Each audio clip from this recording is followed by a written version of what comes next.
Alain Oronla, ministre de la Communication et de la Poste, porte-parole du gouvernement, était ce lundi sur le plateau de la télévision nationale.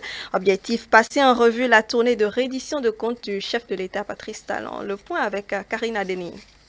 Le chef de l'État a entrepris du 12 novembre 2020 au 15 janvier 2021 une tournée nationale de reddition de comptes dans les 77 communes du Bénin. Objectif, faire le bilan des différentes réformes engagées depuis 2016 aux populations des localités parcourues.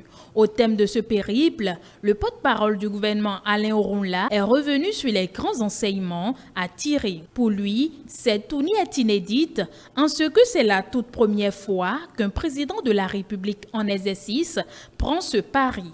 Un pari tenu d'ailleurs par Patrice Talon. L'un des intérêts de cette tournée par voie terrestre, c'est de permettre au président de la République d'être édifié davantage, au-delà des informations précises qui lui parviennent.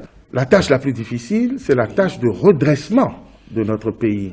C'est la tâche de remise en ordre de tout ce qui a été constaté comme désordre. La réceptivité manifestée sur place par nos compatriotes, leur enthousiasme m'ont enseigné qu'en réalité, nos compatriotes n'étaient pas ignorants de ce qui se passait. À l'entame de sa tournée de reddition de comptes, le numéro 1 des Béninois a lancé un appel à la réconciliation à l'endroit de son prédécesseur.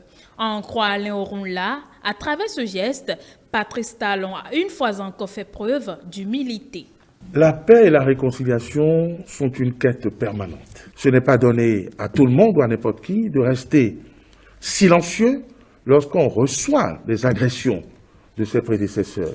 Et sa seule réaction publique a été de tendre la main à ces agresseurs, entre guillemets, et de leur dire pour l'intérêt, le grand bien de notre pays, moi je tends la main, je voudrais qu'on se pardonne ce que l'on a à se reprocher, sans que personne ne fasse le procès de personne. Les efforts fournis par le gouvernement dans tous les domaines pour assurer le mieux-être du peuple béninois n'ont pas été passés sous silence.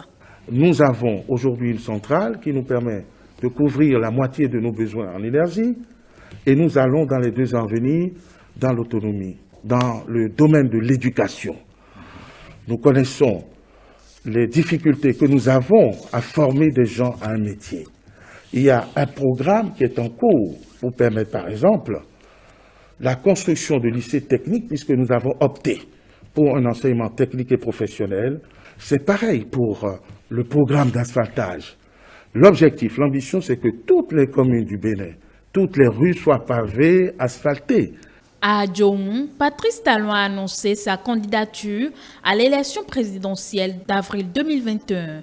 Alain Oronla se dit rassuré de cette déclaration du chantre du nouveau départ. Pour lui, il est le seul capable de poursuivre la dynamique en cours. C'est le leader qu'il nous faut. Quand on a une personnalité, un homme tel que Patrice Talon, qui se dévoue à la tâche, qui encaisse, qui supporte et qui tient parce qu'il est déterminé, pugnace, on ne se prive pas de cette chance. En ce qui concerne les membres de l'opposition qui s'organisent pour la prochaine joute électorale, le porte-parole du gouvernement se dit serein.